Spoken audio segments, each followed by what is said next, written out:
মন্ত্রণালয়ের দ্বিতীয় দিনেও কর্মব্যস্ত প্রধানমন্ত্রী। এর আগেই ফ্যামিলি কার্ড চালুর সিদ্ধান্ত। শিক্ষা খাতে অনিয়ম নিয়ে মন্ত্রীর হুঁশিয়ারি।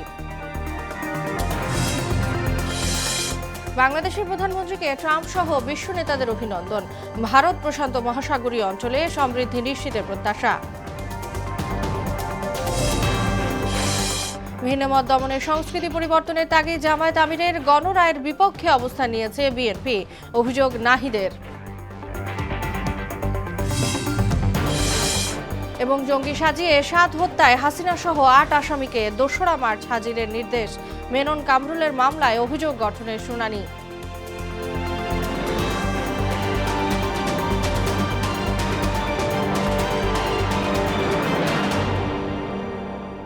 আসসালামু আলাইকুম, স্বাগত মোহনা সংবাদে। এতক্ষণ শুনছিলেন শিরোনাম, পুরো সংবাদের সঙ্গে আছি তাসনুবা বিনতে তাহের।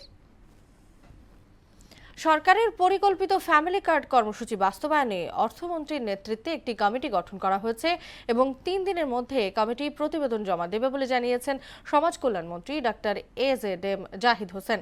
আর ঈদের আগেই তা পাইলট প্রজেক্ট হিসেবে চালু হবে বলে জানিয়েছেন পরিবেশ মন্ত্রী আব্দুল আওয়াল মিন্টু। শামীউজ্জামান চৌধুরীর রিপোর্ট। নির্বাচনী অঙ্গীকার অনুযায়ী ফ্যামিলি কার্ড চালুর লক্ষ্য কর্মপরিকল্পনা চূড়ান্ত করার বিষয়টি নিয়ে সভা হয় সচিবালয়ে। সভায় সংশ্লিষ্ট মন্ত্রণালয়ের মন্ত্রী প্রতিমন্ত্রীরা উপস্থিত ছিলেন। বৈঠকে সভাপতিত্ব করেন প্রধানমন্ত্রী তারেক রহমান।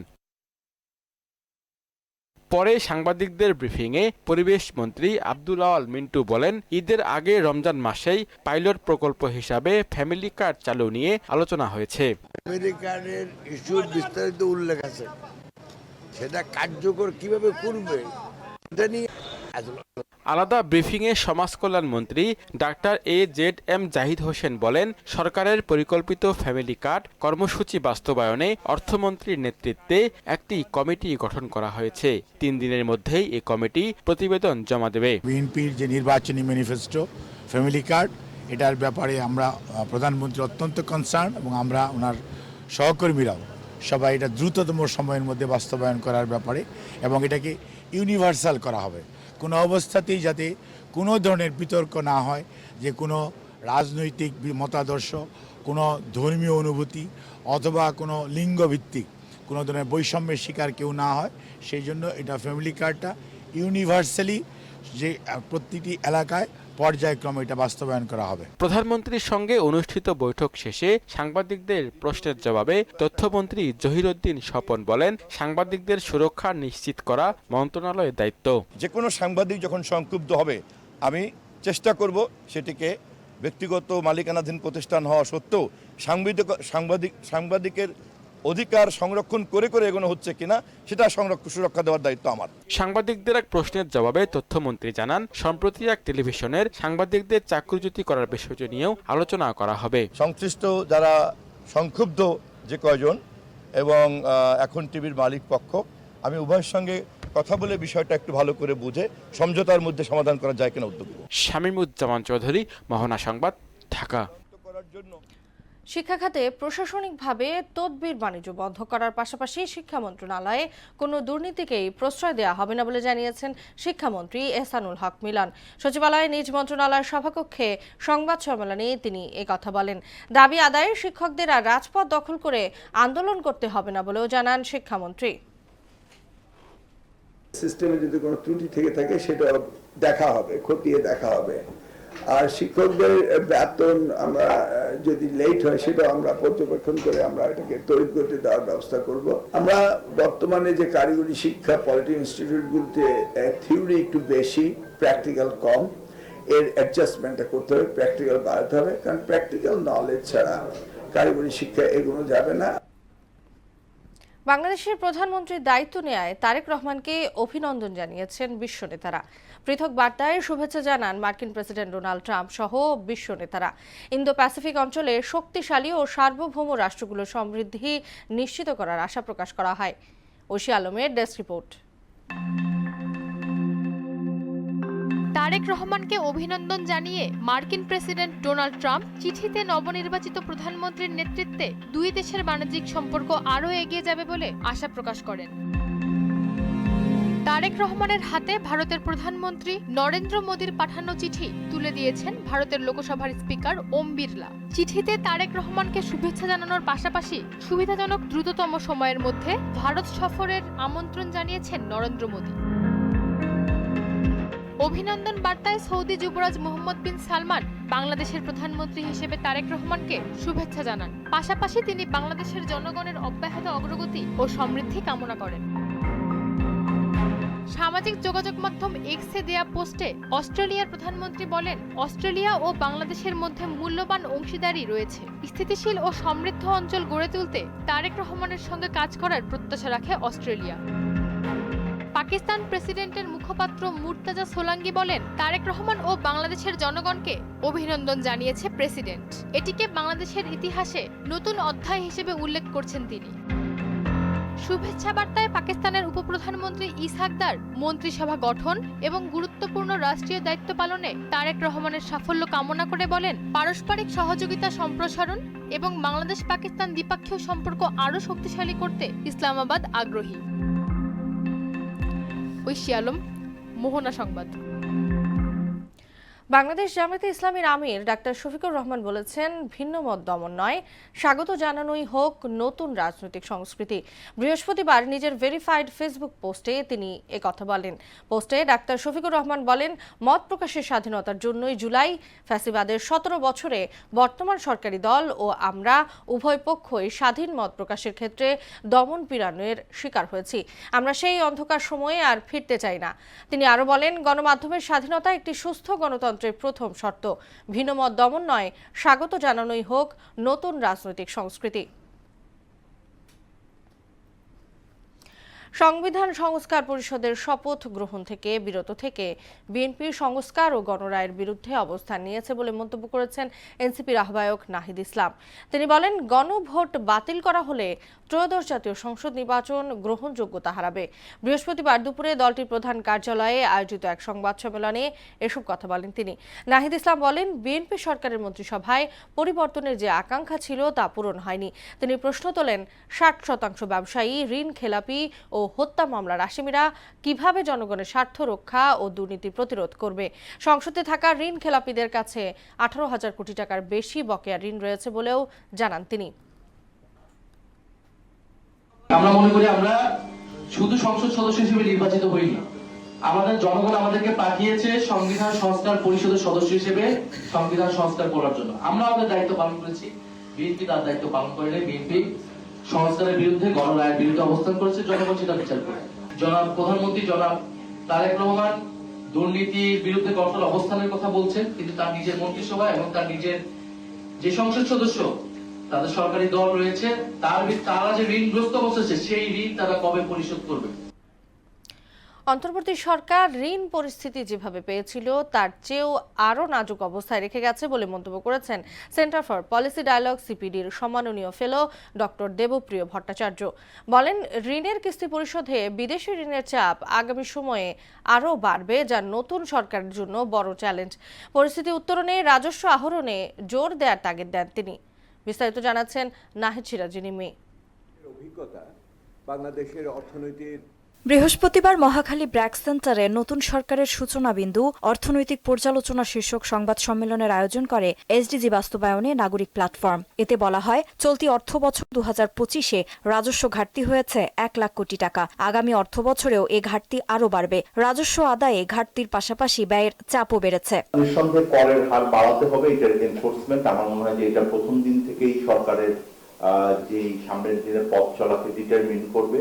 সিপিডির সম্মাননীয় ফেলো ডক্টর দেবপ্রিয় বলেন, অন্তর্বর্তী সরকার ঋণ পরিস্থিতি যেভাবে পেয়েছিল তার চেয়েও তা আরও নাজুক অবস্থায় রেখে গেছে। অন্তর্বর্তী সরকার বন্দর সহ যেসব বৈদেশিক চুক্তি করেছে তা পুনর্বিবেচনা করা দরকার বলে মনে করেন তিনি। বিগত সরকার যাওয়ার আগে বিভিন্ন ধরনের বৈদেশিক চুক্তি করেছে। সেই সমস্ত বৈদেশিক চুক্তি শুধু মার্কিন যুক্তরাষ্ট্রের সাথে হয়নি, শুধুমাত্র আমাদের বন্দর দিয়ে দেওয়ার জন্য হয়নি, আরো অন্যান্য ক্ষেত্রে হয়েছে যেগুলি হয়তো আমরা এখনো অবহিত না। সেহেতু এই সমস্ত বৈদেশিক চুক্তিগুলোকেও আবার পুনর্বিবেচনা করা উচিত, যাতে নতুন সরকারের কাছে এর কি ধরনের দায় দায়িত্ব বর্তায়। সিপিডির সম্মাননীয় ফেলো ডক্টর মুস্তাফিজুর রহমান বলেন, দেশীয়, আঞ্চলিক ও উপ আঞ্চলিক বাণিজ্যের স্বার্থে পার্শ্ববর্তী দেশের সঙ্গে দ্বিপাক্ষিক সম্পর্ক বাড়ানো জরুরি। 2011 সাল থেকে ভারত যে আমাদেরকে শূন্য শুল্কে মাত্র 25টা আর্মস, লিকার এগুলো ছাড়া শূন্য শুল্ক দেয়, সেটাও কিন্তু অব্যাহত আছে। আমার মনে হয় যে আমাদের দ্বিপাক্ষিক সম্পর্কটাকেও সেভাবে আমাদের দেখতে হবে, এবং আঞ্চলিক, উপ আঞ্চলিক এই বিষয়গুলো কিন্তু চলে আসবে। অন্যদিকে সরকারের অগ্রাধিকার প্রকল্প ফ্যামিলি কার্ড বাস্তবায়নে চ্যালেঞ্জের পাশাপাশি বাজেটে চাপ বাড়াবে 9 থেকে 12,000 কোটি টাকা। এমন পরিস্থিতিতে যৌক্তিক পর্যায়ে বাজেট সংশোধনে পরামর্শ বিশেষজ্ঞদের। নাহিদ সিরাজি নিম্মি, মোহনা সংবাদ, ঢাকা। গাজীপুরে জঙ্গি আখ্যা দিয়ে 7 জনকে হত্যা মামলায় শেখ হাসিনা সহ 8 আসামিকে 2রা মার্চ হাজিরের নির্দেশ দিয়েছেন ট্রাইব্যুনাল। জুলাই আগস্টে সংগঠিত মানবতা বিরোধী অপরাধে মেনন ও কামরুলের অভিযোগ গঠনের শুনানিও হবে সেই দিন। এছাড়া টিএফআই সেলে গুম নির্যাতনের মামলায় সাক্ষীর জেরা পিছিয়ে 25 ফেব্রুয়ারি ধার্য করেছেন ট্রাইব্যুনাল। মুদাসির আলীর প্রতিবেদন। 2016 সালে গাজীপুরের পাতারটেকে জঙ্গি আখ্যা দিয়ে 7 জনকে হত্যা করা হয়। সেই মামলার আসামি সাবেক প্রধানমন্ত্রী শেখ হাসিনা, সাবেক স্বরাষ্ট্রমন্ত্রী আসাদুজ্জামান খান কামাল সহ 8 জন। বৃহস্পতিবার তাদের হাজিরের দিন ধার্য ছিল, তা সম্ভব না হওয়ায় 2রা মার্চ তাদের হাজিরের দিন ধার্য করেন আন্তর্জাতিক অপরাধ ট্রাইব্যুনাল 1। এদিকে জুলাই আন্দোলনে মানবতা বিরোধী অপরাধ মামলায় রাশেদ খান মেনন ও কামরুল ইসলামের বিরুদ্ধে অভিযোগ গঠনের বিষয়ে শুনানির দিন ধার্য করা হয় 2রা মার্চ। পরে মামলার বিষয়ে কথা বলেন চিফ প্রসিকিউটর। রাশেদ খান মেনন এবং কামরুল ইসলাম এই দুজনের বিরুদ্ধে যে আনুষ্ঠানিক অভিযোগ দাখিল করা হয়েছে, সেটার ব্যাপারে শুনানি হয়ে তাদের বিরুদ্ধে আনুষ্ঠানিক অভিযোগ আমলে গ্রহণ করা হয়েছে। আগামী 2রা মার্চ তাদের বিরুদ্ধে অভিযোগের শুনানি অর্থাৎ চার্জ গঠনের শুনানি অনুষ্ঠিত হবে। এছাড়াও টিএফআই সেলে গুম নির্যাতনের মামলায় সাক্ষীর জেরা পিছিয়েছে। সাক্ষী যিনি ব্যারিস্টার মীর আহমদ বিন কাশেম, তিনি সংসদ সদস্য নির্বাচিত হওয়ার কারণে সংসদ রিলেটেড বেশ কিছু কর্মকাণ্ডে তার উপস্থিতির প্রয়োজনে তিনি সংসদে ব্যস্ত আছেন। এই কারণে এই সাক্ষীটার তারিখ আমরা পিছিয়ে নিয়ে আগামী 25শে ফেব্রুয়ারি বুধবার তার বাকি জেরার জন্য আমরা নির্ধারণ করেছি। ট্রাইব্যুনাল 2-এ 24-এর অভ্যুত্থানকালে আওয়ামী লীগ নেতা ওবায়দুল কাদের সহ 7 জনের বিরুদ্ধে সাক্ষ্য দিয়েছেন শহীদ রাব্বি ও তানহার বাবা। ওবায়দুল কাদের সহ বাকি আসামিদের বিরুদ্ধে সেখানে আওয়ামী লীগ, যুবলীগের যে সমস্ত কেন্দ্রীয় নেতা, তাদের বিরুদ্ধে যে আনুষ্ঠানিক বিচারের পর্ব, সাক্ষ্য গ্রহণ পর্ব, সেটি শুরু হয়ে গেল এবং এটা ক্রমাগত চলমান থাকবে। এদিন জুলাই আন্দোলন ঘিরে মানবতা বিরোধী অপরাধ মামলার অগ্রগতি জানতে ট্রাইব্যুনালে যান এনসিপির সদস্য সচিব আখতার হোসেন। শেখ হাসিনা সহ আসামিদের ফেরত এনে বিচারের দাবি জানান তিনি। শেখ হাসিনা সহ অন্যান্য যারা পলাতক আসামি রয়েছে, দণ্ডপ্রাপ্ত আসামি, ফাঁসির দণ্ডপ্রাপ্ত আসামি, তাদেরকে দেশে ফিরিয়ে নিয়ে এসে তাদেরকে বিচারের মুখোমুখি করতে হবে, এবং এই দায়িত্ব এই নির্বাচিত সরকারের উপরে সবথেকে প্রধানতম দায়িত্ব বলে আমরা মনে করি। জুলাই সনদ নিয়ে সরকারি দলের অবস্থানে হতাশা প্রকাশ করেন আখতার হোসেন। সংস্কারের বিষয় নিয়ে বিএনপির সরকারের তরফ থেকে একটা শঙ্কার জায়গা তৈরি হয়েছে। মুদাসসির আলী, মোহনা সংবাদ, ঢাকা। আর একদিন বাদে মহান 21শে ফেব্রুয়ারি আন্তর্জাতিক মাতৃভাষা দিবস। ভাষা শহীদদের প্রতি বিনম্র শ্রদ্ধা জানাবে বীর বাঙালি। সেজন্য শেষ মুহূর্তে প্রস্তুতি চলছে কেন্দ্রীয় শহীদ মিনারে। যে কোনো অপ্রীতিকর ঘটনা এড়াতে শহীদ মিনার ঘিরে নেওয়া হয়েছে 4 স্তরের নিরাপত্তা ব্যবস্থা। নাজমুল ইসলামের প্রতিবেদন। চারুকলা বিভাগের শিক্ষার্থীদের যেন দম ফেলার ফুসরত নেই। তাদের নিপুণ হাতের ছোঁয়া আর রং তুলির আচরেই রঙিন হয়ে উঠছে কেন্দ্রীয় শহীদ মিনারের বেদি। প্রতিটি রঙের স্পর্শ যেন 1952 সালের সেই অমর আত্মত্যাগের প্রতীক, বুকের তাজা রক্তের স্মারক। ভাষা শহীদদের শ্রদ্ধাভরে স্মরণ করতে সব ধরনের প্রস্তুতি প্রায় শেষ। ধোয়া মোছা শেষে এখন চলছে শেষ মুহূর্তের সাজসজ্জার কাজ। আলপনার কাজটি সম্পূর্ণ হয়েছে আজকের মতো বেদির উপরেই শুরু করেছি আজকে। তো কিছুক্ষণ পরে, সন্ধ্যার পরে আমরা শহীদ মিনার এলাকার মধ্যে আরো আলপনা করব। শিল্পের মাধ্যমে যেভাবে শহীদদের শ্রদ্ধা জানানো যায়, মাতৃভাষাকে ফুটে তোলানো যায়, অতটুকুই চেষ্টা করছি। আলপনার কাজগুলো শুরু করেছি এবং এখানে যে কালার ভরাট করা সহ এগুলো করছি আর কি। শহীদ বেদিতে আলপনা শেষে আশপাশের দেয়ালগুলোতে বর্ণমালা লিখন এবং ভাষা আন্দোলনের ইতিহাস সম্বলিত খোদাই ছবি তৈরির প্রস্তুতিও চলছে। আগামীকাল আমরা রোডে যে আলপনাগুলো ওগুলো করবো। আমাদের এদিকে দোয়েল চত্বর পর্যন্ত, ওইদিকে ভাস্কর্য মেলা, এইদিকে টিএসসি পর্যন্ত, চারুকলার সামনে পর্যন্ত। এই হলো আমাদের ব্যাপ্তি। কালকে হচ্ছে যে শহীদ মিনারের আশেপাশের যে রাস্তাগুলো সেগুলো নিয়ে আমরা কাজ করব এবং ওই যে দেয়ালগুলোতে আরো যে কিছু কাজ আছে ওইগুলো আমরা কালকে শেষ করব। এদিকে নিরাপত্তা নিশ্চিতে শহীদ মিনার এলাকায় স্থাপন করা হয়েছে সিসিটিভি ক্যামেরা। 4 স্তরের নিরাপত্তা থাকবে শহীদ মিনার ঘিরে। 1952 সালে যাদের বুকের তাজা রক্তের বিনিময়ে আমরা পেয়েছি মায়ের ভাষায় কথা বলার অধিকার, সেই বীর শহীদদের শ্রদ্ধা জানাতে প্রস্তুত কেন্দ্রীয় শহীদ মিনার। 21 ফেব্রুয়ারি বাঙালি জাতি সশ্রদ্ধে স্মরণ করবে এই বীর শহীদদের। নাজমুল ইসলাম, মোহনা সংবাদ, ঢাকা। রমজানের ইফতার ঘিরে জেগে উঠেছে পুরান ঢাকা। বিকেলে সরুগলি আর প্রধান মহাসড়কে মানুষের ঢল। শুধু স্থানীয়রাই নয়, ঢাকার বিভিন্ন এলাকা থেকেও চকবাজারের শতাব্দী প্রাচীন ইফতারের স্বাদ নিতে আসেন রোজাদাররা। বাড়তি দামের কথা স্বীকার করে বিক্রেতারা বলেন, পুরান ঢাকার ইফতার মানুষের প্রথম পছন্দ। মফিউর রহমানের রিপোর্ট।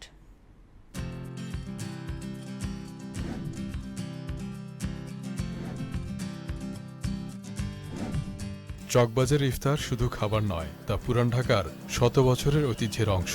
সারি সারি দোকানে সাজানো মোঘল আমলের রসুইখানার ইফতার।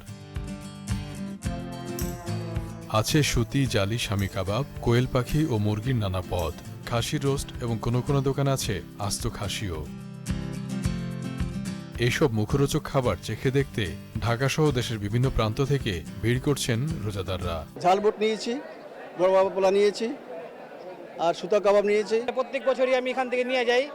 বোম্বে জিলাপি ছাড়া ভাই আমাদের ঘরে ইফতারি হয় না। বিক্রেতারা বলেন, দ্রব্যমূল্য বৃদ্ধির কারণে এবার দাম কিছুটা বাড়তি। টিকা কাবাব আছে, মুরগি জালি কাবাব আছে, কোয়েল পাখি আছে, গরু চাসলিট আছে, মুরগি চাসলিট আছে। দিনা হাঁস 1000 টাকা পিস, খাসির রান 800 টাকা পিস, চিকেন মুরগি মাসাল্লাম 400 টাকা পিস। আমরা গতবারের দামই রাখছি, আপনার দাম বাড়ছে, অবশ্যই দাম বাড়ায়নি।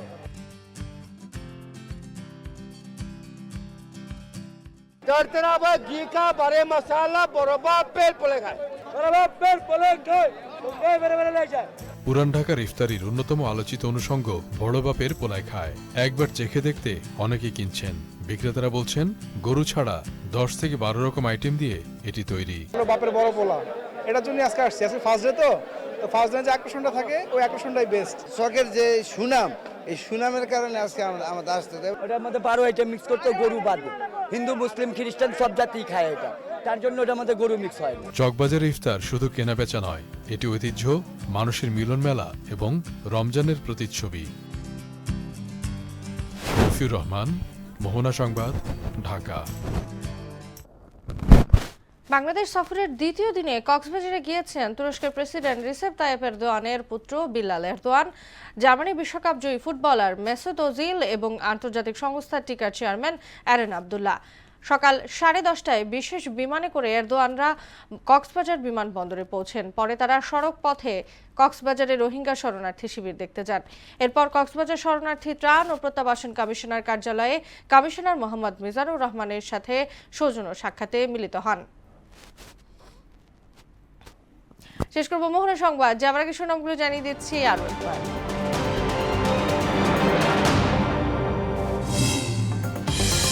সচিবালয়ে দ্বিতীয় দিনেও কর্মব্যস্ত প্রধানমন্ত্রী। ঈদের আগেই ফ্যামিলি কার্ড চালুর সিদ্ধান্ত। শিক্ষা খাতে অনিয়ম নিয়ে মন্ত্রীর হুঁশিয়ারি। বাংলাদেশের প্রধানমন্ত্রীকে ট্রাম্প সহ বিশ্ব নেতাদের অভিনন্দন। ভারত প্রশান্ত মহাসাগরীয় অঞ্চলে সমৃদ্ধি নিশ্চিতের প্রত্যাশা।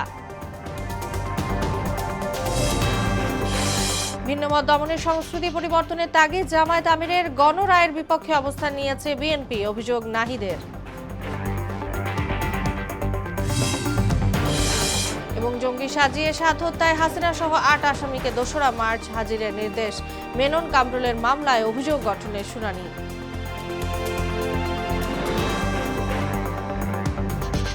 এই ছিল মোহনা সংবাদে। পরবর্তী সংবাদ রাত 12টায়। মোহনার সবশেষ খবর জানতে ভিজিট করুন www.mohona.tv। সংবাদ দেখতে পান ফেসবুক ও ইউটিউবেও। এতক্ষণ সঙ্গে থাকার জন্য ধন্যবাদ সবাইকে।